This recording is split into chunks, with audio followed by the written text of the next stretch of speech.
Hi everyone, welcome to my channel. My name's Noelle and I do unboxings here, mostly lifestyle subscription boxes, but also some stationery, books, beauty, jewelry, travel, home decor, even a dash of Disney. So if you enjoy unboxings, I hope you'll consider subscribing to my channel and hitting the notification bell so that you find out whenever I post new videos.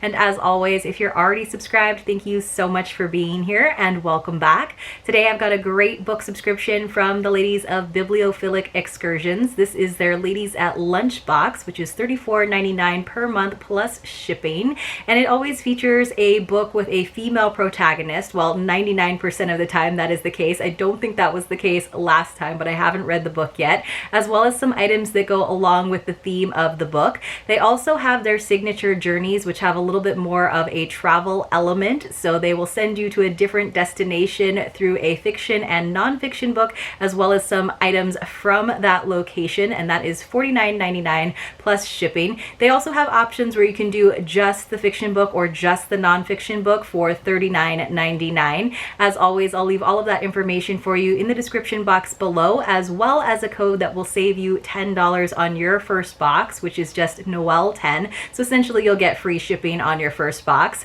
Now, I have noticed with the last couple of boxes, which have been a bit delayed, this is the March box. They've just been using like a plain brown box, and they used to have this really cute, very beautiful blue box that was sort of fashioned like a book. And I don't know if this is a permanent change or if this is just part of their shipping delays, if they're not going to get the branded box anymore. I don't really mind, in all honesty, if they don't do the branded box in tissue paper anymore, but I did really enjoy it. So I'm just not sure. They haven't really told us necessarily if that's a permanent change or not. Now, this box actually came and it was sort of the same size as their blue box, so I went ahead and opened it up thinking that maybe the box was inside, but in fact it's all the contents on the inside. So I didn't dig too deep because I didn't want to ruin the surprise too much, but I did just kind of save it. So here it is. So you can kind of see, let me see if I can get that flap open. Everything's in there, and usually there is a handwritten little like note. They don't really do a product card. I feel like that is one of the things that I would love to see as this company continues to grow, to have a little product card in the different boxes, but perhaps they kind of do a little bit more variation amongst them. But usually there is a little note card, but I'm not actually seeing one this time. They're probably just kind of rushing to catch up because I know they had a lot of delays with some of their vendors. I am seeing like a postcard though. It says, "She was warned, she was given an explanation, and nevertheless she persisted." So kind of a good, strong, empowered female message there, although it is that style of art where the women don't have faces, which I still find a little bit creepy in all honesty. So there's actually a printed note on the back, so it looks like maybe they're moving in this direction as well. They are very busy, the sisters that run this company. So again, I understand this shift as well. So it says, "Hi there, excursioner. We're a little behind, but we hope you think our March Ladies at Lunch tribute to women's history is worth the wait." Got it. So it says, "We worked with some of our female friends in business to bring you some products that celebrate some of history's most impactful women. Happy reading." So that's kind of a cool theme for the box. I have decided to pause this subscription for just a few months, just because I do have so many books in my to be read pile right now, and I have so many different book subscriptions, and this is one that I actually do pay for, so I'm just going to pause it for a short while. But I do think it is definitely something that you should check out. And one of the other things is it's always a surprise, the theme. There's like no real customization, so again, I just have to be a little bit more selective so that I don't get overwhelmed with all the books that I have to read. All right, so the first thing I'm seeing right on top is like a little notebook, and it says it's if they don't give you a seat at the table, bring a folding chair. So that is great. It's with Shirley Chisholm there on the front. So it says, oh, it's a handmade notebook with 64 recycled blank pages. So that is really nice. So she was the first Caribbean American woman to be elected to the U.S. Congress in 1968, and the first Caribbean American to run for a U.S. president on any major party ticket. And this little notebook is by Blackbird Letterpress. So I think I've actually gotten some stuff from Blackbird Letterpress before, maybe in another box.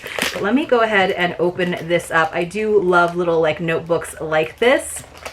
I think that's really cool, like a nice tribute. I bet they have like a whole series of them, so you can kind of see it's almost like engraved in the paper on the cover. And let's see, it's just plain pages, no lines or anything, so great for like note taking, good thing to have in your purse. Then the next thing we have is So these are Maggie Stern stitches. So there's socks, which you guys know I don't really wear socks, especially not like whimsical dress socks. I just don't wear a lot of shoes that require socks. So socks are something I always pass on to other people. But these socks are pretty crazy. They say, "We march on," and it's got an image of Eleanor Roosevelt on it. So I love that it's like the dark blue and red. And then it's even got something there on the toes. It says, "True friends leave footprints in your heart," along the toes. So when you look down at your feet, you see that message. That's pretty amazing, actually. I think that's really cool. Like, these are socks that I would totally hold on to if I actually wore socks, but they're something that I think someone else will definitely enjoy. So let's see what else we have. This is actually our book, and this is a hardcover, which is great, but let me go ahead and show you the final item in this box. So lately I feel like we have been getting like maybe like 3 items in the boxes. Like, I think when I first did a Ladies at Lunch box, it was just like 1 month where there was so much packed in there. I'm not saying that that changes like the value or like what I think of the box. I think they do a really nice job of being very thoughtful with their curation, but just in case you like saw past unboxings, it definitely varies from month to month. So we got a nice like little tote bag, but I'm sure there's something printed on it. I'm sure it's not plain.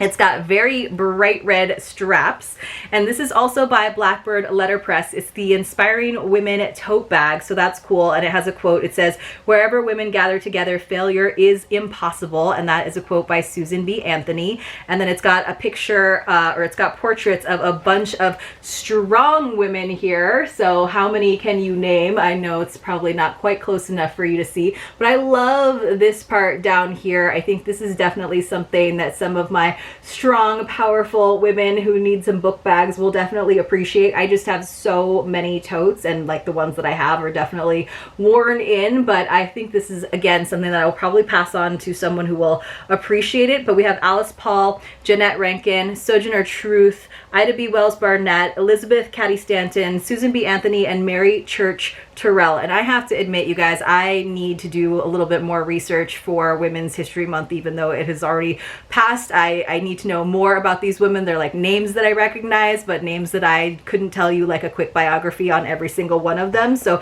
if you know if this is something that you are like really passionate about, let me know in the comments below. I would love to hear from you. But let's take a look at our book.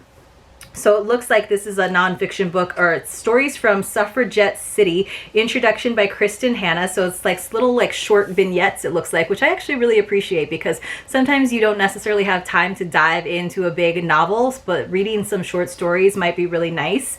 It says, "We are often reminded that those who forget the past are doomed to repeat it, and I believe deeply in the truth of that sentiment. Few things are as vital as remembering and passing on history to future generations. History is not a set of dry facts in a dusty old book. We keep the past alive by remembering the people who lived it, who fought for a more equal world, and who paid for their convictions. This short story collection celebrates the women who fought for our voices to be heard. By voting, we join the ghosts of the women who came before us in the fight to make the world a better place for our children and grandchildren." And that is from the introduction to this book. So sounds really good, honestly. So about getting the right to vote, honestly. So it says, "Stories from Suffragette City is a collection of short stories that all take place on a single day, October 23rd, 1950. It's the day when tens of thousands of women marched up Fifth Avenue demanding the right to vote in New York. 13 of today's best-selling authors have taken this moment as inspiration to raise the voices of history and breathe fresh life into their struggles and triumphs." So it's actual short stories. I think they're actually, it's like historical fiction short stories. That's cool.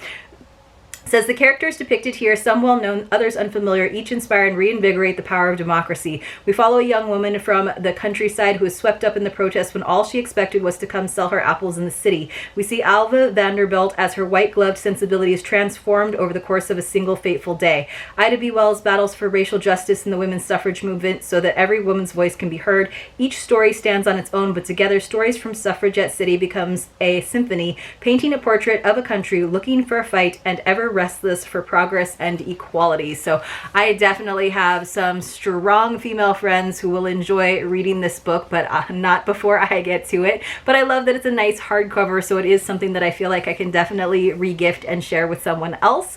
Let me know in the comments below what your favorite item, or maybe your favorite strong female woman in history that was kind of featured in this box is. I'd love to hear, like I said, from you. And if you enjoyed this unboxing, I would appreciate a thumbs up. Hopefully you did, and hopefully I see you all very, very soon in my next unboxing.